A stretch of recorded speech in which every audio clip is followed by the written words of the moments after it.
Ladies and gentlemen, thank you for tuning in to Primetime Carolina. I am your host, Tanner Blue, along with my co-host, Dave LaFave, and we have a special guest today, our man, Mel Kiper Jr., our man, Josiah, coming in, wanted to join in on the podcast and talk about the NFL draft and our picks that we made. What's going on, fellas? What's going on? How y'all doing? Doing good. Thank you for having me. Good to be here, Tanner. Good to be here. Finally get to talk some draft. I know. And on the day that they finally picked the rookie numbers, which is great because I'm a big jersey and number guy. You know how I am. NFL draft is over. Granted, we are a little bit late here, but, we want to take our time, make sure everything played out perfectly. Guys sign their contracts, they pick their numbers, and give us a little bit of time to reflect. So, we're going to go over each pick and what we thought. Without further ado, our first round pick, is it bad that I can't even pronounce his name correctly? I'm just going to call him Icky. Is that cool? That's cool, Tanner. That's cool. Works with me. Icky. I would imagine it's not the first time in his life he's had that problem. So, hey, and give it a year or two, and we'll all be saying his name over and over again. Hopefully he'll make it easy on us.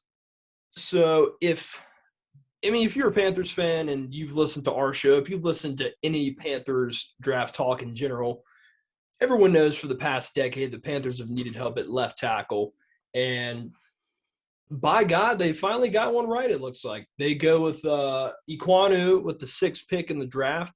Didn't think he was going to fall that far. A lot of talk about trading back, taking a quarterback. We'll get into that later on. But, at the end of the day, the Panthers get, to me and to a lot of other people, the best left tackle prospect in this draft.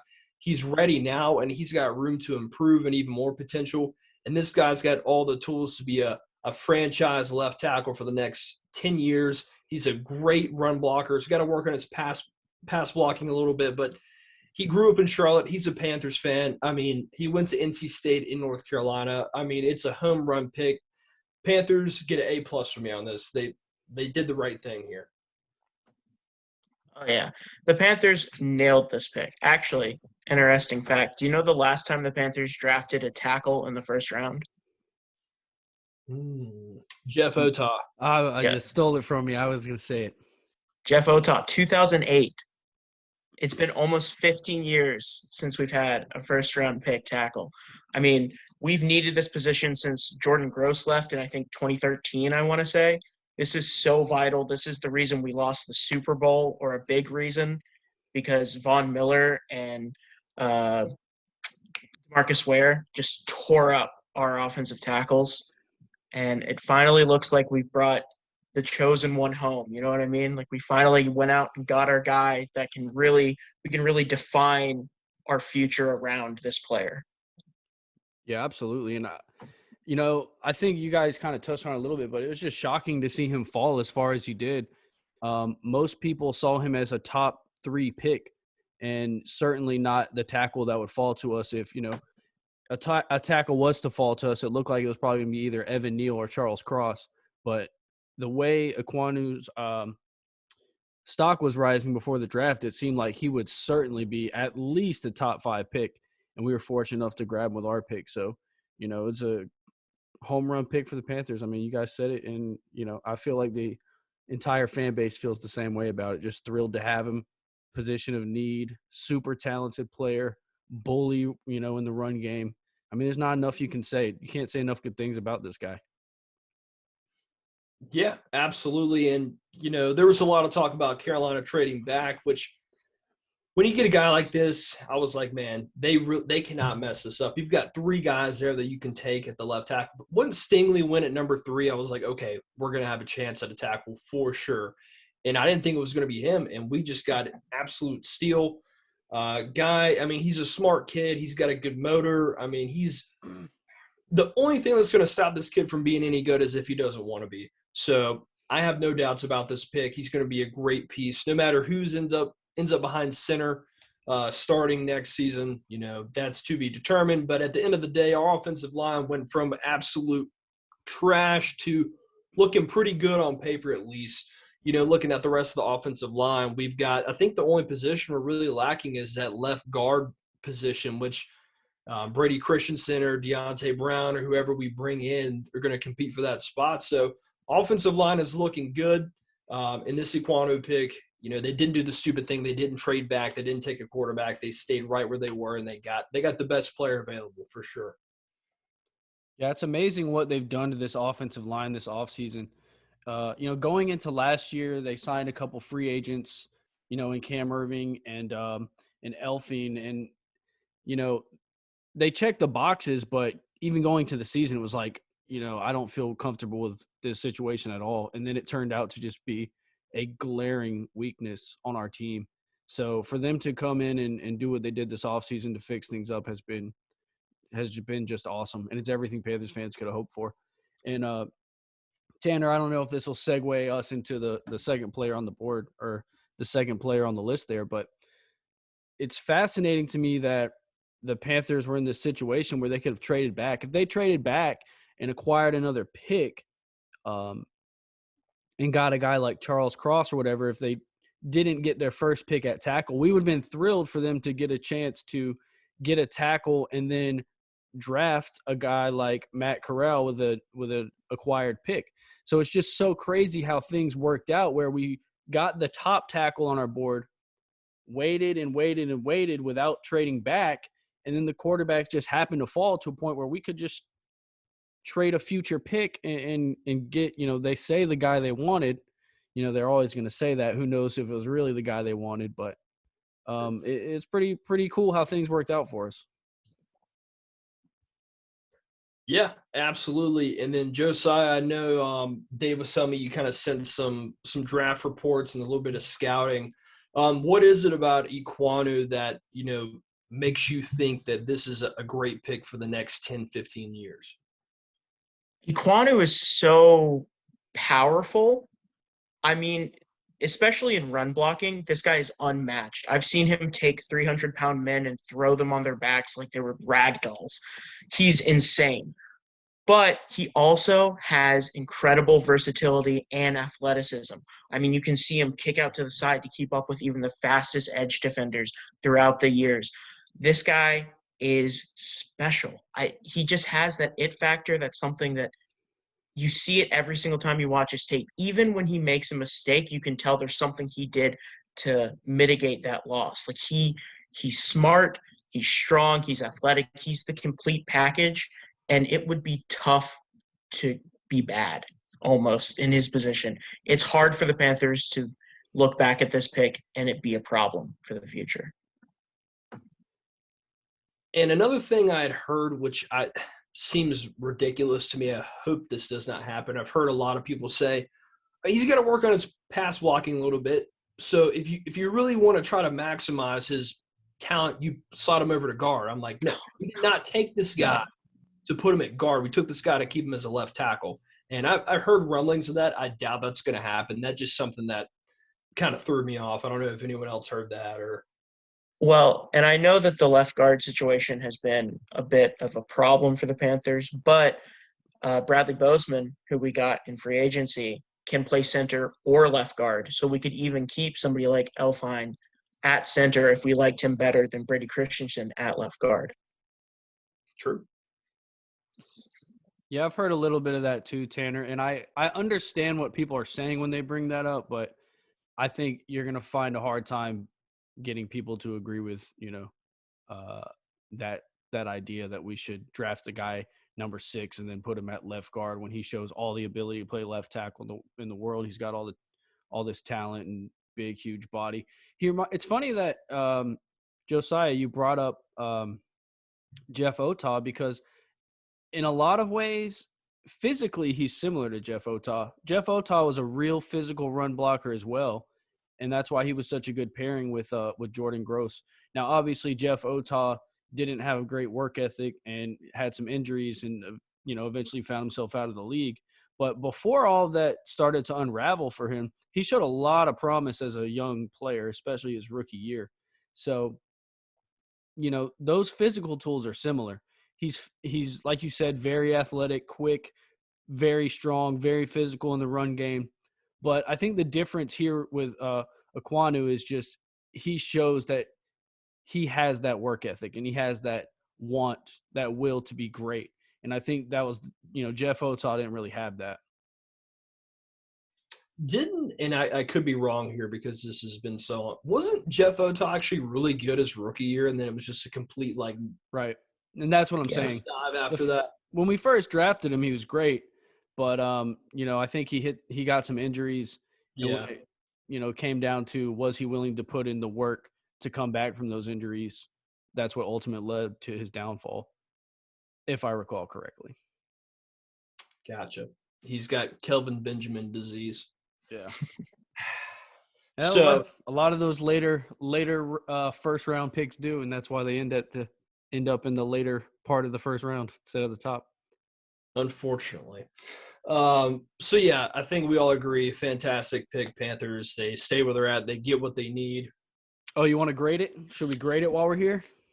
Yeah, I'm giving it A++++. I can't give this any higher grade unless he's a complete bust. Now, granted, I know people give out draft grades. We're grading the draft. The guys haven't even played yet. We don't know. But just from a pure player perspective, based off potential, what we think is going to happen and his abilities right now, this is an A+. I mean, Panthers haven't had a left tackle since 2013. They get the best one here. A+. Josiah, I assume you would agree with that. Oh, yeah. If I recall, you had him as your top player in the draft, right? Oh, yeah. He was number one. Yep. Best lineman, best player. I could not see anybody in the draft that had that high of a ceiling. Perfect. So it's A+s all around then. Nice. Very nice. Love Glad it. we're on the same page. Panthers fans on the same page. Rarely happens. Yeah. So obviously the Panthers coming into this draft did not have a second or a third round pick because they traded those picks for Sam Darnold. And we've seen how that's happened so far. Not so great, but never to fear. The quarterback drop is here. And look what happens. These quarterbacks, they're dropping. I mean, we were talking early in the draft, first round, about Panthers. I mean, Dave was very, very confident Panthers were going to go Malik Willis. I was saying they were probably going to go Pickett. Even though I didn't like that pick, I thought they would do it. Lo and behold, Pickett falls to the end of the first round of Pittsburgh. We go into at the end of the second day, the third round, you still got quarterbacks there. All of a sudden, it starts with Desmond Ridder to Atlanta, which we'll touch on that at the end of the show. And then, Malik Willis goes to Tennessee. And I'm like, okay. All of a sudden, we trade back in. We get Matt Corral. I kind of forgot how much I like Matt Corral as a prospect because I was thinking so much about the Malik Willis factor. This is a third-round pick. There's no guarantees here. We're not saying he's going to be the franchise quarterback, but I'll start with you, Josiah. When the Panthers made this pick, what were your initial thoughts? I'll be honest. I thought it was a little bit of a misstep because Sam Howell was right there. And I had Sam Howell as my second highest rated quarterback in the entire draft. Sure. I've been really high on him, singing his praises for a while now. And I felt like we missed out on something. But the fact that a quarterback was even there for us to take at the bottom of the third is amazing. And if Matt Corral pans out, I think that's great. I see a lot of Marcus Mariota in him, the good and the bad. And I feel like you have to bend to the type of offense he runs or he ran in college with Lane Kiffin, which is a lot of RPOs. Mm-hmm. And when you take away those RPO factors and you look at his stats, it's not great. It's not great. Okay. Yeah, absolutely. There's a lot of good and bad there. And you pointed out that, you had Sam Howell high. I'll turn it over to Dave real quick, and then I'll give my take. Dave, your thoughts on Matt Corral going to the Panthers in the third round? Yeah, so obviously there's like a ton to unpack here. I'll start by saying this. Like you said, I was high on Malik Willis, and that was what I was hoping for. So I just want to share the fact that watching him fall that far and us not trade up to take him was driving me absolutely nuts, especially once we got into the third round. Josiah, you said Sam Howell was your number 2. Who was your number 1? Was it Kenny Pickett? Malik Willis. It was Malik Willis. Okay, cool. Yeah. So we were on the same page there. I had Matt Corral as my number 2. I feel like Matt Corral, just like every other quarterback in this draft class, he was a tough one to figure out, and that's kind of why there were no surefire things in the class. But I think when you just look at, you can start with the intangibles, with the leadership skills. The dude is just a freaking dog, man. And, his team won 10 games last year, and they really weren't that good. They weren't a 10-win team in a lot of ways. And his receivers were not great. His offensive line was always not very good. Yes, he did run a lot of RPOs.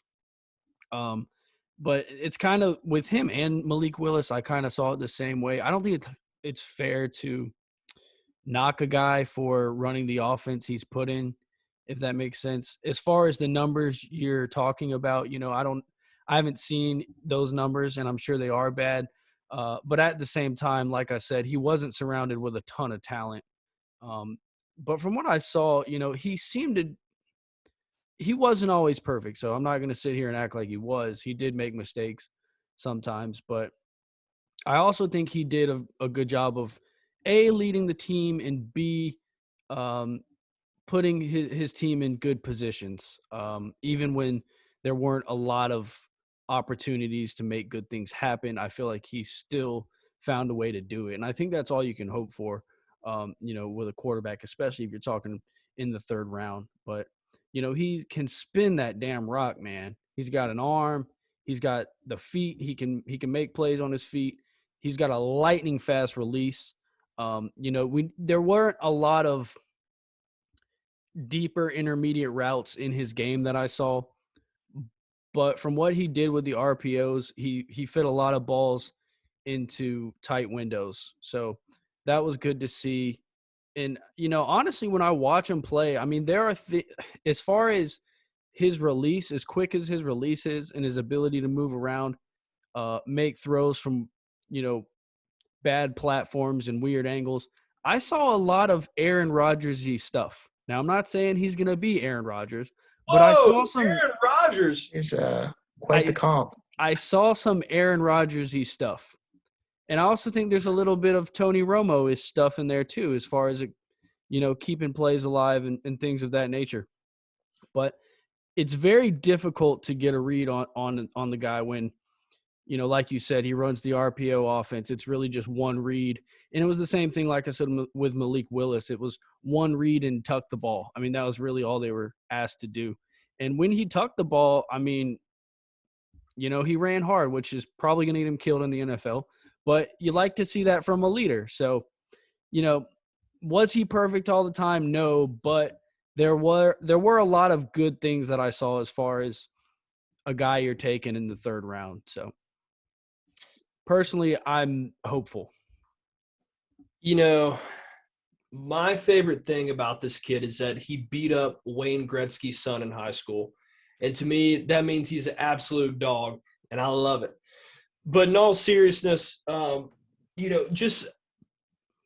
kind of had forgotten a little bit about him because I got so hyped up into the Malik Willis, Kenny Pickett debate that I thought for a fact we were going to go with one of the two, that I kind of had forgot about Matt Corral. And then I realized how much stuff I liked about his game. Like you said, the quick release, there's a lot of guys in the NFL that don't have that have that long windup. It's not so quick.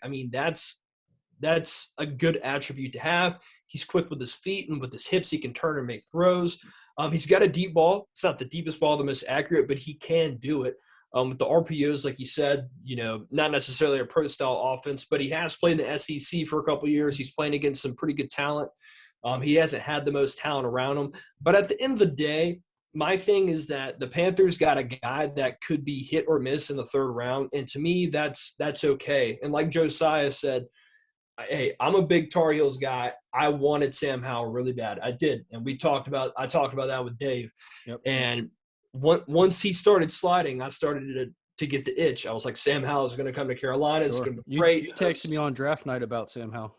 And, it didn't end up happening, and that's okay. I think Sam Howell will probably have a better shot in Washington. Maybe we'll see. I think, Carson Wentz will end up getting hurt at some point or bench.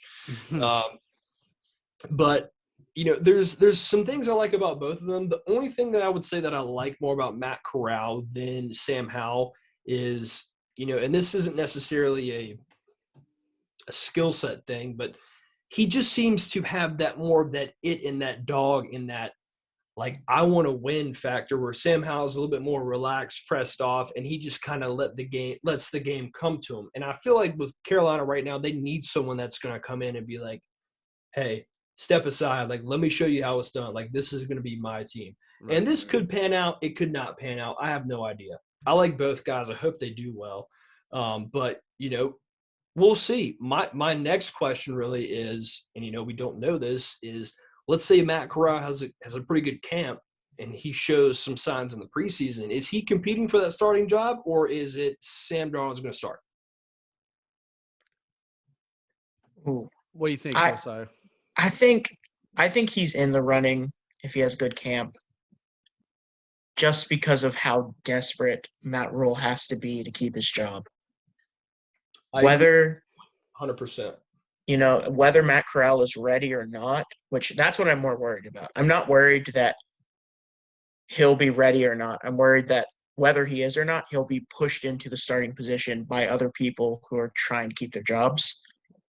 But I did say some negative things about Matt Corral. I do want to say, if he was going to go to an offensive coordinator, I think Ben Mcadoo, not my favorite coordinator, but I think what he's done throughout the years in the past, and his work with Aaron Rodgers back in the day and his work with Eli Manning, I think he does a really good job with quarterbacks. And Matt Corral could fit into that style of offense, that get the ball out quick type system that, Mcadoo loves to run. I think Matt Corral fits well in that, area. And if you go back and watch the bowl game versus Baylor, he had some pretty nice deep balls against, future Panther at the time, now Panther, Caitlyn Barnes. Caitlyn Barnes gave up some pretty bad touchdowns. Some good news and some bad news there. Yeah, good news and some bad news. Cool. But I think Matt Corral has the potential to be good, and I think that he does have that chip on his shoulder. I think he is that leader that you guys were talking about. I'm just a little hesitant to put my faith into him yet, because I see a lot of places where if he doesn't learn, if he doesn't figure it out fast, and he's thrown into the starting position, he's just going to be another quarterback bust that we look at in the next couple of years and go, why do we draft that guy? How did he get to this position? Why did we trade up for him? Right. Yeah, and you both just brought up good points that I, wanted to talk about. Tanner, you were talking about, how he's got that dog and he's got that fight in him. He's such a good leader.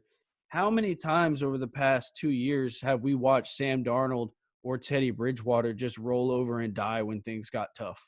Every Panthers time. need Every that kind time. of Every time. The Panthers need that kind of leader back there. So I'm really excited to, if nothing else, see somebody who's a competitor back there again, because we've just been rolling out these guys who are just, intramural league quarterbacks. It feels like, just out there for the hell of it, not caring whether they win or not.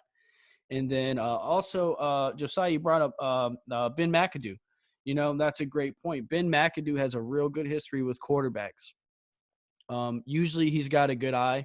I don't remember what year it was. I want to say it was like 2018. Somebody had asked him about the quarterbacks, and I don't remember everything he said, but he nailed it as far as the guys coming out. And I believe Sam Darnold, I think it was that year, because I think Sam Darnold was one of the guys he mentioned, and he talked about the things like decision making that we're seeing as really big issues in the NFL.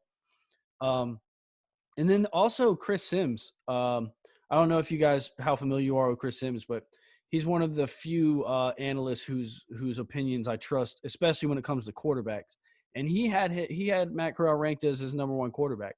So, that's two guys whose opinions on quarterbacks I'm willing to listen to. And I feel like I agree with a lot of things that they say in their evaluations of what they saw. I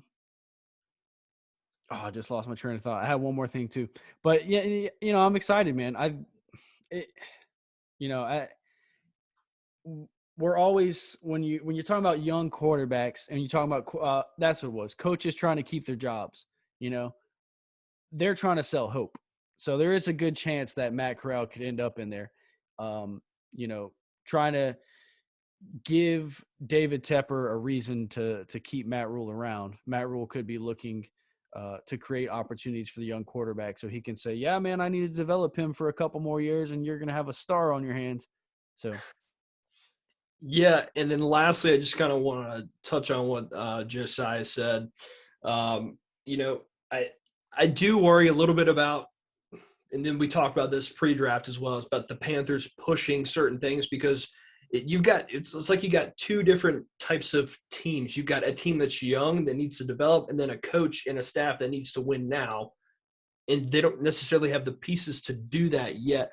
So it's a balance between, is Matt Corral ready to play day one if he can, if it's an option, or is it something Sam Darnold kind of stinks it up 4 or 5 games during the year, and then you put Matt Corral in and like, oh, look, he played well. Like, give me another year. So it is a tough thing to measure. Excuse me. So we'll see there with how it goes. And he's wearing number 9. I like that number. Best quarterback in the NFC South to wear number 9, Drew Brees. He was pretty good, so let's see if he can do the same thing. Oh, Drew Brees is definitely in second now that Matt Corral is wearing number. He's already the best. He is. Matt Corral had to call Rodney Peete to get his permission to wear that number. Oh, that's big facts, obviously. Rodney Peete? Are you serious? Stephon Gilmore did too last year. You don't take a legend's number without permission. Well, a lot of people online were like, you better not wear number 4. That's John Casey's number. I'm like, what? Dude, Panthers fans will forever be attached to John Casey. I don't know, man. So, dude, Jermaine Carter wore number 4 last year. What are you talking about? No one said a thing until this year. I don't know. It's weird. So moving down the rest of this list, I'll be honest. I'm gonna rely on Josiah here, maybe Dave, because I don't know a ton about these guys. We'll start with Brandon Smith, a linebacker, which ever since Luke Kuechly decided to hang it up and Thomas Davis left and hung it up, we've been hurting at linebacker. Shaq Thompson all of a sudden had an epiphany last year, and he started kicking ass. But he's kind of all we got right there right now. So Brandon Smith, don't know if he's going to start. We got Frankie Luvu. I like him a lot. But is there anything you guys can tell me about this kid that something I don't know? What is, what are his attributes like? I know he can stick people. I've seen a lot of good highlights of that. But Josiah, I don't know if you know anything. I know a little. I don't know too much about him. He's not someone I did a big deep dive on. I know that he played at 6'3", 250. I mean, he's a big guy. He's really fast. He's got great sideline to sideline speed. He's not the best in coverage. He seems much more like a run stopper kind of linebacker, but he gets caught up in traffic. A lot of his highest highs are usually found in his athletic ability or numbers that you'll find at like the combine, and not as much in the actual statistics in the game. He was a 5-star recruit coming out of high school, though. Extremely athletic. If we kind of nurture him and build him up and give him time, I think he could kind of turn into maybe like a Donta Hightower-esque kind of linebacker, which I know it's kind of high praise.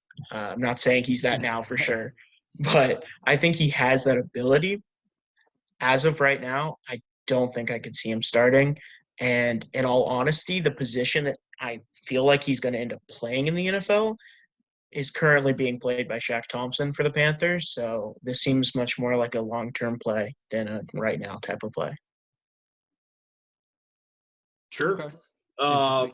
Dave? Yeah, I mean, no, that was, everything I knew about him. So I'm interested to see how it pans out. So. You did mention there about the run stopping ability. Everyone knows last year the Panthers were god awful against the run. It was excruciating to watch teams run up the middle whenever we had at the beginning of the year so-called elite defense, which even I knew was bullshit. But if anyone that can come in on special teams and can just come in and help stop the run, I'm all for it. He's going to be a rotational piece. He may get some minutes here and there, but we'll see how it goes. He's got potential. I like guys. They've been going this route the past couple drafts, going with guys with speed, athleticism. So we'll see how that goes. And if you want to talk about speed and athleticism, we're going to go with our next pick, Amari Barno. I hope I'm saying that right. Out of Virginia Tech. I think this guy ran the fastest 40 out of a defensive end in combine history. Is that correct? I'm not sure if that's correct, but I know I actually don't 4.3 know. is damn fast. Man, you guys are letting me – no, I'm kidding. I'm pretty sure I saw that. I'll have to look it up. But he ran an incredibly fast 40 time for a defensive end. And this to me looks like a complete boomer bust pick. This guy could be an athletic freak that just comes out of nowhere. Or, he could just be a guy that, he's super athletic, but maybe just a little bit too small and not built enough to play the defensive end position. But, this is when you come in the round, around like this fourth or fifth round, whatever pick this was, you're kind of just banking on potential. But, I like this pick. I'm cool with it. Yeah, I'm definitely fascinated by this pick. Obviously, like you said, I believe it was a 4.3 40, if I remember correctly, which is just absurd. I don't know if I've ever heard of a defensive end running a 40 that fast, which I find incredibly fascinating because I don't understand how a defensive end runs a 4.3 40 and then falls to the fourth round, fifth round, whatever round it was.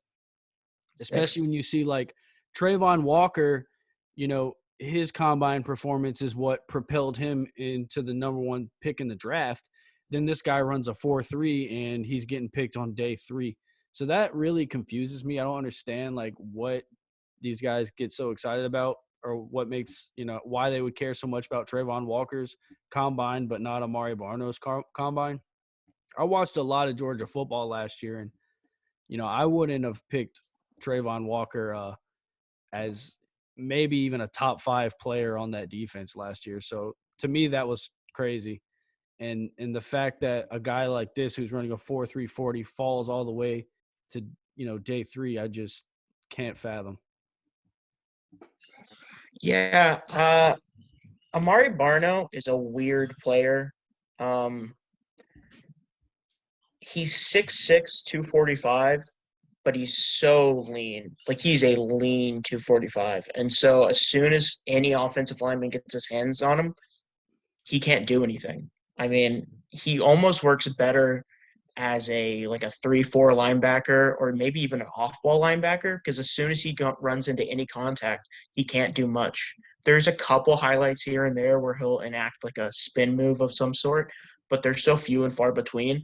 Most of the times when there's anything noteworthy about this guy, it's because a quarterback has run out of the pocket or there's a running back trying to get to the corner and he's unblocked and he can just chase him down because he's fast.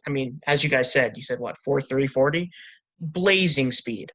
But as soon as anybody gets their hands on him, he can't do anything. I don't know what to do with him. He reminds me a lot, actually, if there's any Virginia football fans out there, Charles Snowden coming out a couple years ago out of Virginia. He was 6'7", 240.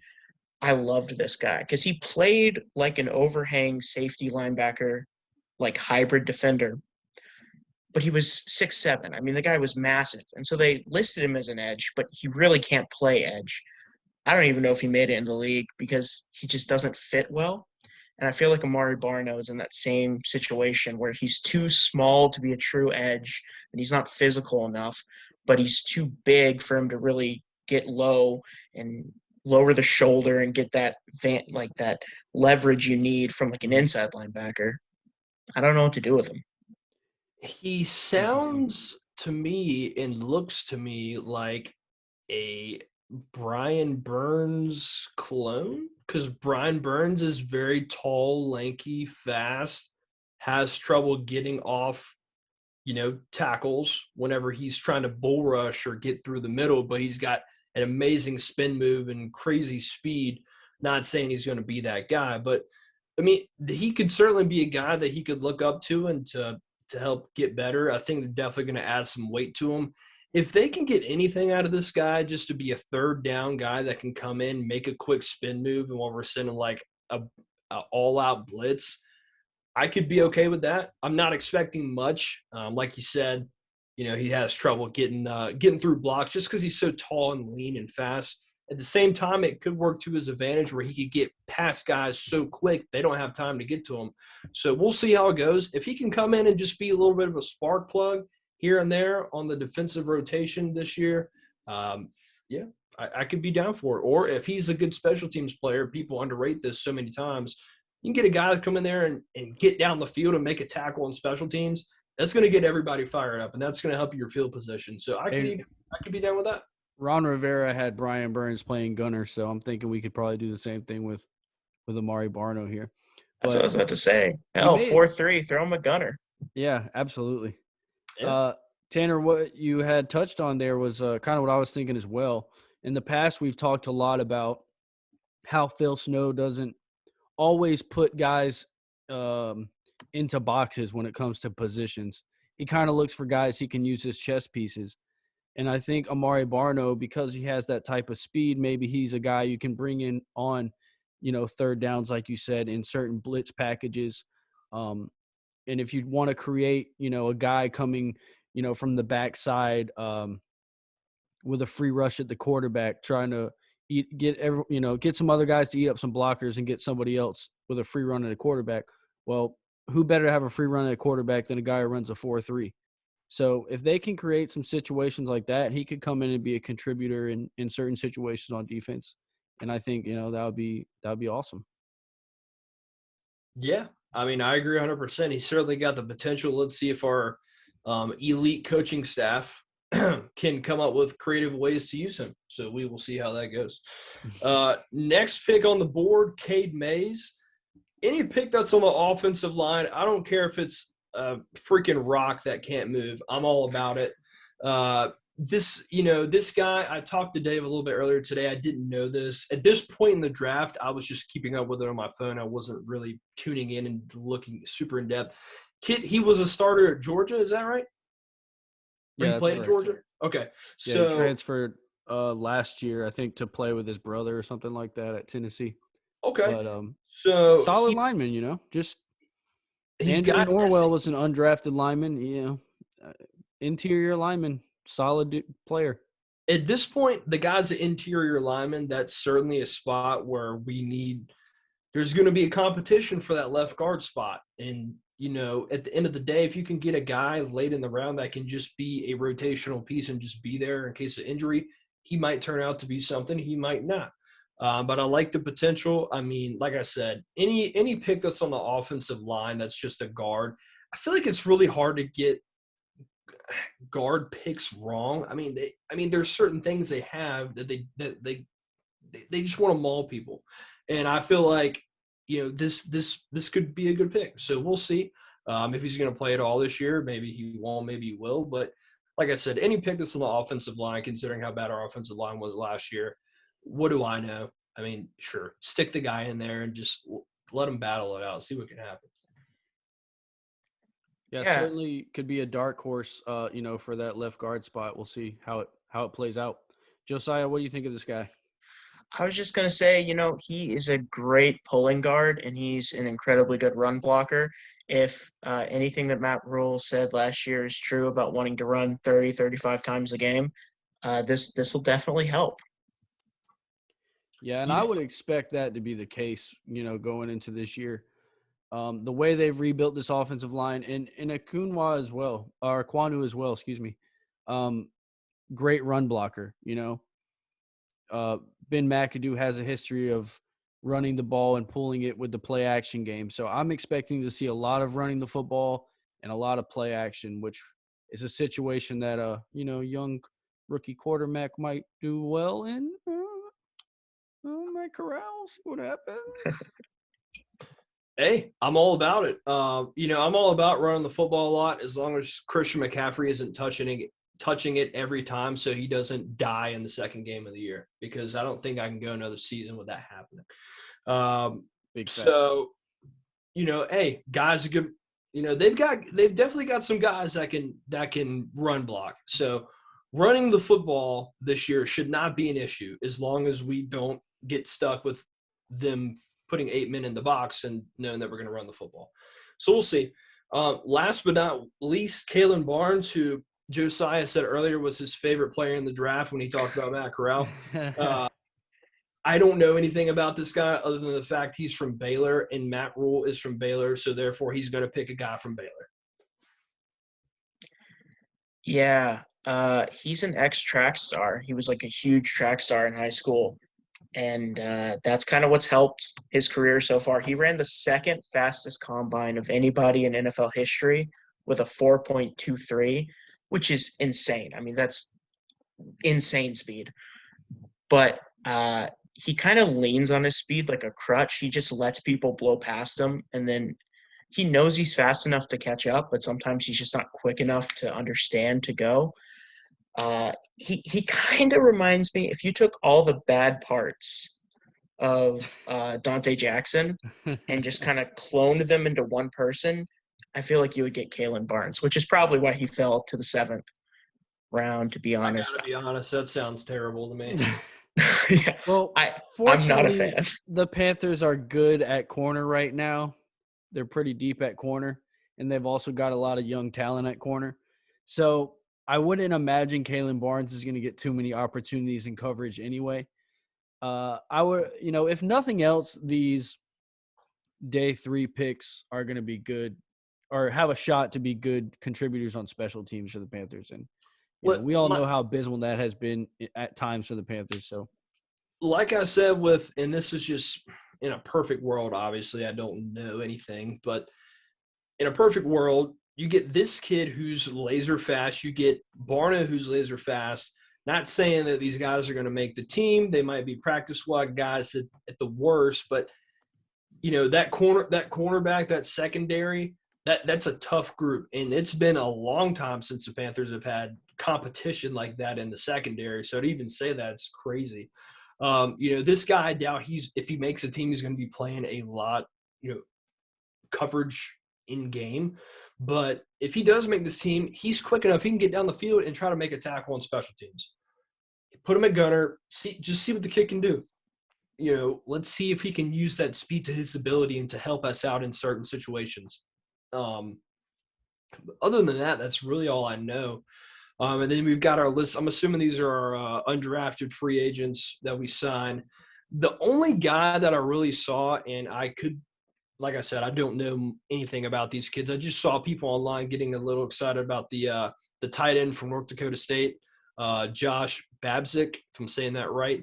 A lot of people – I know he's from North Dakota State, but, a lot of people were – Panthers aren't great at tight end. I like Tommy Trimble a lot. Not the biggest Ian Thomas fan, but if this kid can come in and just he might make the team, he might not. But a lot of people said to watch out for him. He's got good hands, so I don't know. We'll see. He was projected to be, drafted, wasn't he? Josiah wasn't. I'm not that familiar with him, to be honest. I'm not sure. Okay. But I wouldn't be surprised. There's quite a few players who fell in this draft. I remember seeing his name before the draft. Yeah, him, Rambo, and Parchment are the only names on this list that I recognized once I saw the list. Specifically Rambo, I remember watching him play at Miami. Parchment, I kind of remember, not really. Who on this list, should we keep an eye out for, Josiah? There's only 2 guys. I recognize 3 guys on this list: Isaiah Graham Mobley, Marquand McCall, and Charleston Rambo. I wouldn't worry about McCall, to be honest, but Isaiah Graham Mobley and Charleston Rambo, I think, could both actually make the team, or it's possible for them to make the team. And I think that they could definitely contribute, especially Charleston Rambo. He started at Oklahoma 2 years ago in 2019, back when Spencer Rattler was the quarterback. And he played pretty well. He played fairly well. And then he transferred last year to Miami, and he played there. And he had over 1,000 yards receiving. He had 7 touchdowns. I mean, he was their main guy when they were going through their quarterback carousel. And do you recall what type of receiver he is? Is he like a big body guy? Is he more of a smaller speed guy? Is he somewhere in the middle? He's more of a speed guy, I'd say. I mean, it's tough. He only ran a 4.5, like 4.57, I think, at the combine. so it doesn't show up as much, but his starts, both coming out of the combine running position for the 40 and on the field, are really slow. Once he gets the ball in his hand, he really picks up speed. He's 6'1", so he's tall. He has long arms, but he's only 177 pounds. They ran him on a lot of go routes in Miami, so he was their deep field threat, like their deep field target. So that's why he's 170 pounds. He couldn't keep any weight on because they just had him running deep all game. They just, I guess, kept having him run. He was running suicides all day, basically. I kind of called him like Marquez Callaway, who plays for the Saints, coming out of Tennessee a couple years ago, also an undrafted free agent. Okay.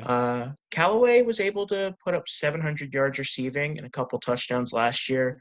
I think Rambo could use his long body to kind of catch some jump balls. He also has the ability to he's really good come across the field for sure. I wouldn't really consider him like a speedster, to be honest. But I think if you put him in the slot and just kind of had him do a lot of slants, curls, drags, anything like that, especially if you're coming out of play action, as you were saying, Ben Mcadoo likes to do. Sure. I think he could do well for us, maybe year 2, year 3. Not this year, but interesting. Let him work, you know? It'll be fascinating to see what happens with that receiver battle, especially with Shi Smith getting himself in trouble this offseason. There's a bit of an opportunity for some of these other guys to step up and make their name known. Absolutely. And I'm looking at you, Terrace Marshall Jr. I have high hopes for you, so I hope you take the next step this year because I'm a big fan. I anticipate he'll get his opportunity in this offense. I think he'll get some vertical opportunities that he'll be able to take advantage of. I think that's more his skill set for sure. And I think last year was really hard to judge anybody on our offense just because, it all fell apart so badly. After we got to week 4, week 5, and we just couldn't block anyone up front. It was hard to get a read on anybody in our offense, really. Except for our boy Tommy Trimble. That man is a beast. That's true. Love me some Tommy Trimble. That's true. My guy. But yeah, I mean that concludes our draft. For the most part, obviously we don't know how it's going to play out. We've got a couple years to go, but the biggest thing is I could take away from this draft class is that no matter what happens, all these guys could fail. As long as Iquanu sticks it out at left tackle, I'm cool with it because, hey, you got one of the most important positions in football right for the next 10 to 12 years. Can't ask for more than that. If Matt Corral turns out to be a starting quarterback in the NFL, it's a home run draft. Everyone else, it doesn't matter. But we'll see. And, we didn't give up a ton to get him. And so it could either work or it could not work. So, we'll see. But overall, I like this. I like this draft just for the 2 positions, the 2 picks we had there. All the other guys, we'll see what they do. But the Iquanu pick does it for me. If he gets it right, like we think we will, I'm happy with it. Yeah, absolutely. I saw a few fans a little irritated that we traded away a 3rd-round pick in next year's draft in order to move up and take Matt Corral, but oh man, yeah, look at all the great 3rd-round picks. Yeah, I don't see that as a huge deal. They were able to keep their 1st and 2nd, which is what they were aiming to do. And I also believe the Panthers should be in line to get a compensatory pick or 2 next year, if I'm not mistaken. So we'll see what happens with that. So one way or another, Fitterer is going to get that pick back as much as he likes to trade and move around up and down the board. What do people expect? Like, okay, you just want to – let's imagine that they did make this trade and they did move up and they didn't take any quarterbacks and they just – Hey, we could have got Sam Howell. Well, let's say if they didn't – which you both would have been thrilled with. Yeah, I would have loved that. It's because last year, this time – or around draft time last year, he was almost the consensus number 1 pick, and then he fell to the 3rd day. I watched a lot of Carolina football. I don't think he was that bad to fall from the 1st pick or a 1st-round pick all the way to the 3rd day.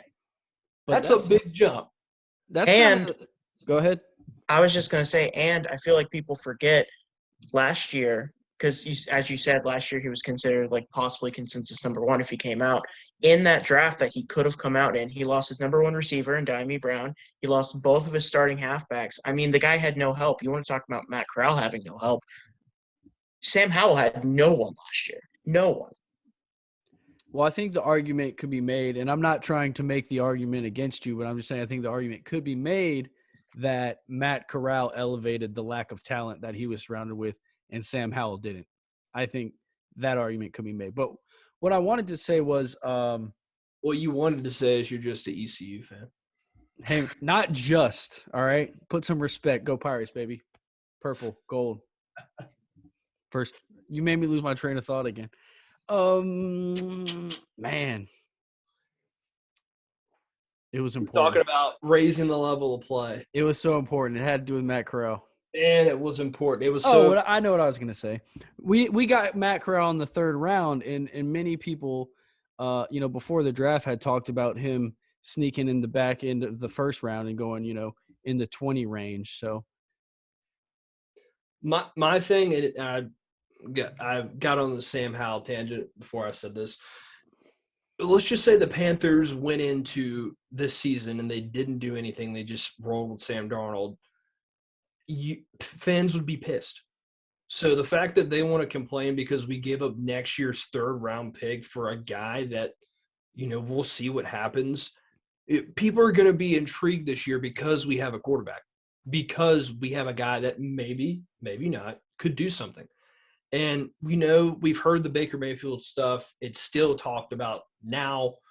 I don't hate Baker Mayfield. I don't love him, but I think people would be a lot more excited and more fired up about potentially getting a rookie quarterback, hasn't shown anything yet, to trading for a guy that, he's done some good stuff. He's won a playoff game, but there's also some stuff that has kept him from being on his team and getting traded. So for anyone that's complaining for the Panthers getting over a third-round pick next year, go through all our third-round picks from our past 10 years and let me know which one of them have become cornerstones on our team. And, come on. Really? Dude, are you disrespecting James Anderson right now? Yes, I am. Dude, don't disrespect James Anderson, dude. Was We're he in the presence of a king. Dude, no, I feel you, man. I'm with you. I don't even know our third-round picks from the past 10 years, but I can tell you for a fact that there's probably still not on the team. There might be one. I'm trying to think of who it was last year. I have no idea. I really don't. I can't even remember. Will Greer is not on the team anymore, so I can tell you that much. Well, Will Greer was a stupid-ass pick because Charles Gardner-Johnson was right there, and Marty Herney had a little freaking Will Greer boner and wasted a draft pick on him. That was so stupid, man. That was like such a Panthers thing to do. I remember being so mad about that. And look at Gardner-Johnson now, Pro Bowler, right? Did he make the Pro Bowl? He's a good player either way. Oh, yeah, no, I'm pretty sure he made the Pro Bowl. Let's see here. Was Chuba Hubbard the third-round pick last year? I think he was a fourth-round pick. Oh, he's a fourth? Okay, Damn. So we had 2 third-round picks, and Brady Christensen. Trimble was one of them, right? So that's okay. Potentially 2 good players right there. It's too early to say. And then the year before that, we did not have a third-round pick. 2019, our third-round pick was Will Greer. 2018, Rashawn Golden, garbage. Dude. 2017, superstar. What are you talking about, man? 2017 was Ron Rivera just hated him. Was Deshaun Hall from Texas A&M, which I had a lot of faith in him because he played beside Myles Garrett. And I liked him a lot, and it just never worked out. Didn't he carve out a role with the Eagles at some point after we cut him? I know he did, but I don't know if he stuck at all. I know I saw him over there. I know he played for him, but I don't know how. I'll have to look it up. Yeah. 2016 was Daryl Worley. Oh, damn. That's a name I haven't heard in a minute. Yeah. 2015, we didn't have one. 2014, we had Trey Turner. Okay, Trey Turner was a solid player for a couple of years, but he's been released and traded the past couple of years. 2013, we didn't have one. 2012, we didn't have one. 2011, we had Sion Fua. So there you go. There's your last picks, and you want to talk about giving up a third-round pick. Come on, people. There was a lot of years where we were missing third-round picks. Those could have been Pro Bowlers if we didn't trade those picks away. Well, you're going to have to talk to Mr. First Round Only, Marty Hurley, about that. Yeah. It's tough. But, at the end of the day, we'll see what happens. I like these guys, and this gets me fired up for the preseason. I love preseason football, not in the way you would think, because it's like, why do you care about the preseason? Let's get to the regular season. But I just like to see the young guys go there and play, man, and just see what they can do. I mean, some guy might make a name. Some of these guys might be working desk jobs a couple weeks after that. You never know. So I like seeing what they can do, especially with Matt Corral coming in. It's going to be something you want to tune in for. Absolutely. I can't wait. Yeah. I love the preseason too. Same reasons you just said, but it's always way more fun when you have a rookie quarterback. One of my preseason when we drafted Cam Newton was awesome because, Oh, yeah. One of my favorite Panthers of all time was a preseason star for a couple of years, and Demir Bird. I loved him. Loved him. Thought you were going to say Joe Webb there for a second. Dude, I did too. I forgot to say Joe Webb. Dude, I used to call Joe Webb the preseason Brett Favre. Would Webb was so much fun in the preseason. He would just come in and, bring us back in the preseason. It did not matter at all, but we would just be sitting there, enjoying every second of it. Him, converting third downs on his legs, running around people, converting 2-point conversions just to win the preseason games. Tell you what, last year in the preseason, that's what P.J. Walker looked like, preseason Brett Favre. P.J. Walker and Taylor Heineke had his moments, too, in the preseason. Yeah. I mean, we were going to do this last year, but I think we're going to do it this year. We're going to do a all-time Panthers preseason team where talk about – Did we not do that? I remember talking about it. We didn't do it, but we're going to go through and talk about all the guys that we thought, this guy is going to be a steal, and then you never hear from him 6 months later. Yeah. That'd be fun to do. We'll do that at some point. But, yeah, I Marvin think that's McNutt. Exactly. But I think that's pretty much all we have time for tonight. Thank you guys for tuning in. Josiah, it was a pleasure to meet you. I definitely want to have you back on the show. I liked your analysis. I made some really, really good points. And you're also a Sam Howell fan, so I can get behind that. Except for Dave. He's just a hater. But I'm not anti-Sam Howell. I'm just not pro-Sam Howell either. It's all right. We'll see. I'm more of a Matt Corral guy, honestly. I'm all about Matt Corral if he's that guy. As a matter of fact, I'm probably gonna buy a new jersey every year. It's my thing. So I'm getting a Matt Corral jersey this year. Let's see if it might not work out. I could put it in my closet 2 years from now and never look at it again, but we'll see. Dude, you can hang it right up next to your Jimmy Clausen jersey. It'll be badass. You have a Jimmy Clausen jersey? I do not. I have seen. I tell you what, though. Quick story. You see him a lot, right? You do. When I went to the football team in the Panthers game this year, and Cam Newton made his comeback. I forgot to take a picture of it.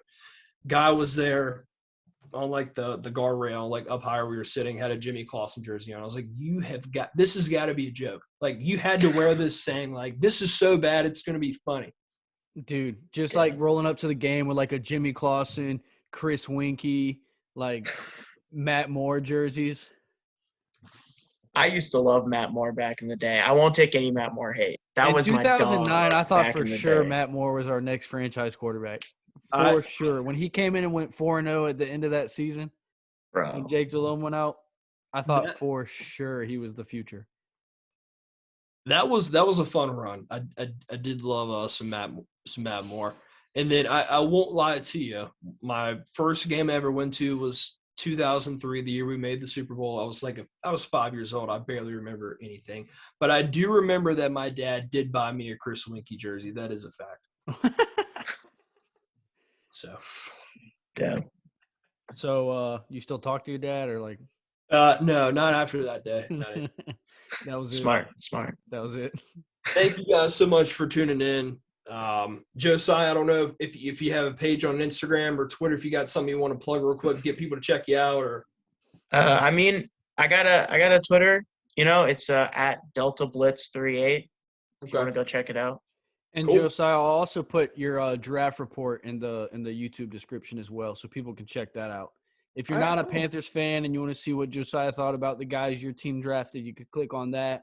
If you are a Panthers fan and you want to see what he said about the guys, that we drafted, check that out. I read through it. He did a great job with that. And I had another video where I actually read it out loud as far as what he wrote about Iquanu.